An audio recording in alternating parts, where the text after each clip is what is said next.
नमस्कार दर्शकों, बहुत बहुत स्वागत है आपका हमारे खास कार्यक्रम उड़ान में। उड़ान एक ऐसा कार्यक्रम जिसमें हम हर दिन चर्चा करते हैं एक नए विषय पर, और आज हम फिर से आपके साथ मौजूद हैं एक नए विषय पर चर्चा करने के लिए। हमारे साथ 3 प्रतिभागी भी यहाँ मौजूद हैं। सबसे पहले हम अपने विषय का नाम बताते हैं आपसे। ये विषय है उभरते युवा, नई सोच, नई उड़ान। और हमारे साथ 3 प्रतिभागी जो मौजूद हैं, सबसे पहले हम आपको उनसे रूबरू कराते हैं। हमारे साथ आभास कुमार, जिन्होंने बहुत ही कम उम्र में डिजिटल मीडिया में अपनी नई पहचान बना ली है। आभास जी, बहुत बहुत स्वागत है आपका।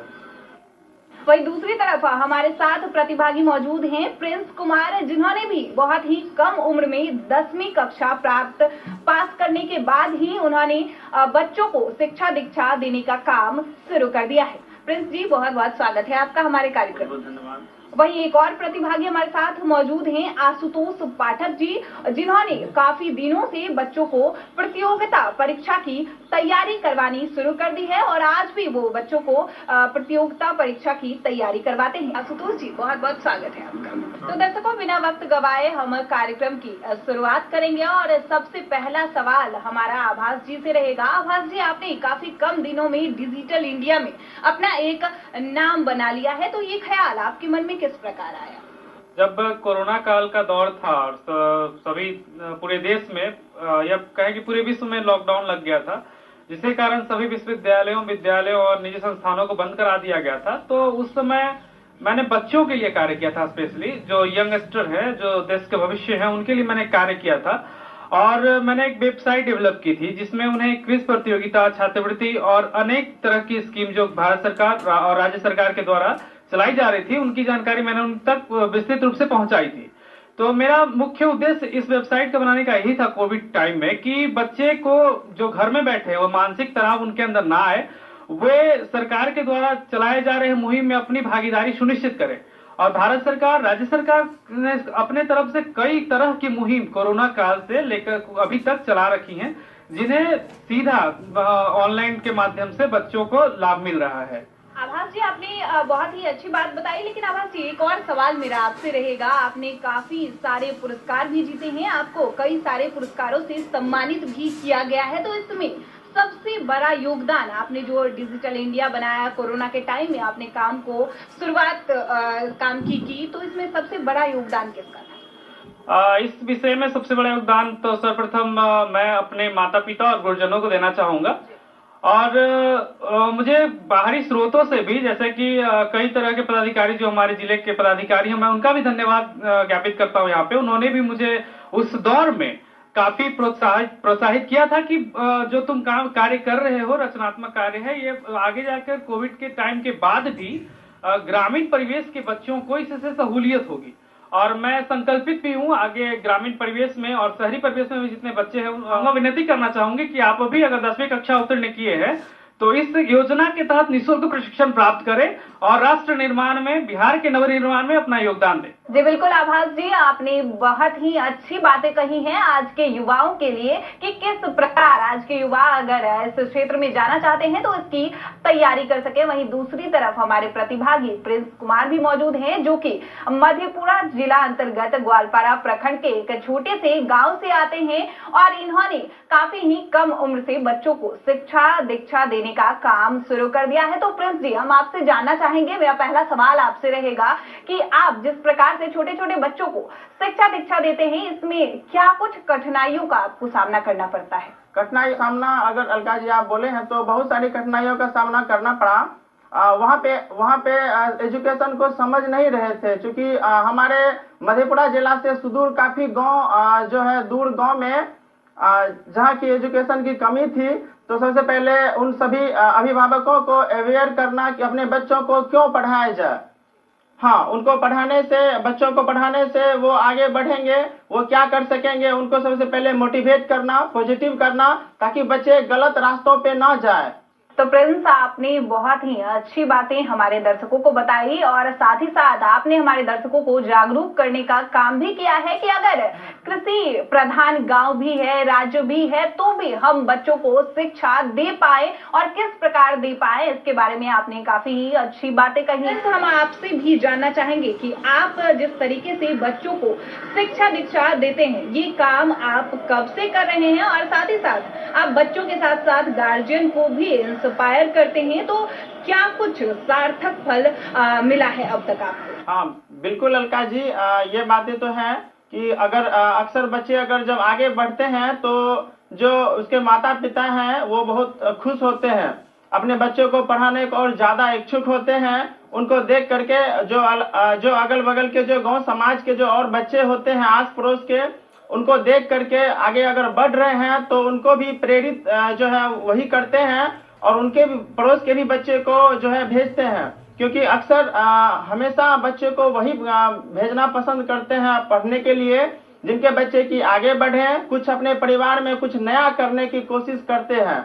अक्सर बच्चे काफी जो अभिभावक हैं जिनको कि जो सिग्नेचर होता है, दस्तखत भी नहीं आता था, तो वहाँ के जो बच्चे हैं वो सीखे, अपने पापा मम्मी को भी, अपने जो घर परिवार में जो अनपढ़ थे, जो नहीं पढ़े लिखे थे, उनको भी वो अपना एक जो साइन होता है दस्तखत करना वो सिखाए। तो इन सब चीजों से मुझे बहुत ही गर्व होता है। ने काफी अच्छी बातें कही और आपने साथ ही साथ ये जो बताया, ये एक माता पिता को जागरूक करने वाली बात है कि किस तरीके से आप लड़कियों को मोटिवेट करते हैं, उसे शिक्षा प्रदान करते हैं। प्रिंस, एक और सवाल आपसे मेरा है कि आप जिस तरीके से बच्चों को पढ़ाते हैं, काफी सारे बच्चे भी आपके पास हैं, तो इसमें आप जो फिजिकल एक्टिविटीज करवाते हैं उनका समय कैसे निकाल पाते हैं और किस तरीके से आपके मन में ये ख्याल आया कि बच्चों को फिजिकल एक्टिविटीज से भी रूबरू कराना चाहिए? जी अलका जी, आपने बहुत अच्छी बातें कही हैं कि बच्चे अक्सर जो है आजकल खेल खेल के माध्यम से ही आगे बढ़ते हैं, पढ़ते हैं। अब गवर्नमेंट भी तो जो है एक बैगलेस क्लास स्टार्ट की है, हर एक शनिवार को जब सभी स्कूलों में अब ये स्टार्ट हो चुकी है, तो बच्चे ज्यादा अब स्कूल में प्रेजेंटेशन जो है ज्यादा हो पाती है इन चीजों से, तो बच्चे बहुत हैप्पी भी हैं। खास करके मेरा जो एक्टिविटी प्रोग्राम जो भी होता है असेंबली परेड सब, उसमें एक साउंड सिस्टम की भी व्यवस्थाएं हैं ताकि बच्चे उनसे माइक से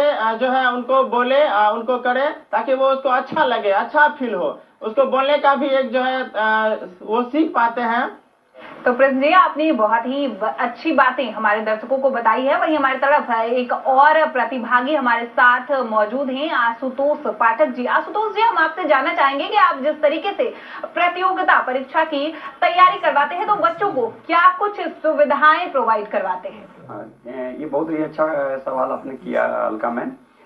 सबसे पहले तो हम प्रतियोगिता परीक्षा की जो तैयारी जो हम करवाते हैं, तो उसमें हमारे यहाँ एक सिस्टम है कि आने का तो आपके पास समय है, जाने का नहीं है। यानी हम ये नहीं कि केवल बैच पे बैच बनाते जाते हैं और बस बच्चे को 1 घंटे पढ़ा के निकाल दिए, नहीं, वैसा कुछ नहीं है। हम जब सुबह में 11 बजे उन लोगों को क्लास में इन करवाते हैं, तो उसके बाद वो 5 बजेगा, 6 बजेगा, उसके बीच में जितने भी बच्चे आएंगे बस उसमें बैठ के उनको पढ़ना है। उसके अलावा उन लोगों के लिए अलग से एक क्लासरूम की व्यवस्था की गई है कि वहाँ पे सेट प्रैक्टिस कर सकते हैं, डिस्कस कर सकते हैं। और एक और चीज गर्ल्स के लिए यहाँ पे हम उनको मोटिवेट करते हैं कि जब आपको सरकार, बिहार सरकार भी आपको 35% आपको हर विभाग 35% आरक्षित कर दी है, तो आप लोग क्यों नहीं तैयारी करती हैं? क्योंकि जब महिलाएं जो पढ़ती हैं, देखिए जब पुरुष जो पढ़ते हैं तो सिर्फ ऐसा कहा भी जाता है कि अपने लिए पढ़ते हैं, लेकिन जब महिलाएं जो पढ़ती हैं, बच्चियां जब पढ़ती हैं, तो पूरे समाज को डेवलप करती हैं। तो इस तरह से हम उनके दिमाग में डालते हैं कि नहीं, आपको पढ़ना है और पढ़ाई के दरमियान जो भी चीजें होंगी, जो दिक्कतें होंगी, उसका जो समाधान होगा वो हम लोग बैठ के खुद करेंगे। और ये नहीं कि बस केवल अभी पढ़ लिए और जाकर घर में फिर रख दिए, नहीं। और इस हमारे देश की बच्चियों के लिए काफी अच्छा संदेश दिया है आपने, काफी अच्छी बातें कही है कि किस तरीके से आज की बच्चियां अगर पढ़ाई करें तो वो पूरे समाज के लिए पढ़ाई करती हैं और एक तरह से एक के बाद एक वो लोगों को जागरूक करती हैं। एक और सवाल मेरा आपसे रहेगा कि जो बच्चे, जो युवा स्वरोजगार करना चाहते हैं, मतलब कि खुद से कुछ भी अपना डेवलप करना चाहते हैं, किसी चीज को आगे बढ़ाना चाहते हैं, तो उसके लिए आप क्या संदेश देना चाहते हैं? हाँ, ये मैम बहुत ही अच्छा सवाल है। और हम कहते हैं कि केवल ये नहीं कि हम सरकारी नौकरी ही करें, आज के डेट में जो डिजिटल इंडिया जो हमारी जो सरकार जो शुरू की है, उसमें बहुत सारे ऐसे स्वरोजगार के अवसर हैं। तो आप निर्णय लीजिए, निर्णय से पीछे नहीं हटिए, और जो आप निर्णय लेते हैं उसको सही तरीके से आप उस आयाम तक जाइए। स्वरोजगार करने से ऐसा नहीं है कि समाज में मुझे वरीयता या अहमियत नहीं मिलती है, अहमियत मिलती है, उसका आपको तरीका होना चाहिए, आपको ईमानदारी पूर्वक उस काम को करना होगा। एक नया समाज में आपको एक संदेश देना होगा कि नहीं, हम कुछ भी करेंगे, हम एक समाज को बदल सकते हैं। जानना चाहेंगे कि डिजिटल इंडिया एम्बेसडर के तौर पे आप दर्शकों को क्या कुछ संदेश देना चाहेंगे? आभास। मैं सर्वप्रथम सभी युवाओं से विनती करना चाहूंगा, आग्रह करना चाहूंगा कि अगर आप इंटरनेट से कनेक्टेड हैं, आजकल के जमाने में सभी लोगों के पास इंटरनेट कनेक्टिविटी है, तो आप इसका सदुपयोग करें और सरकार द्वारा चलाई जा रही जन कल्याणकारी योजनाओं में अपनी सहभागिता दें।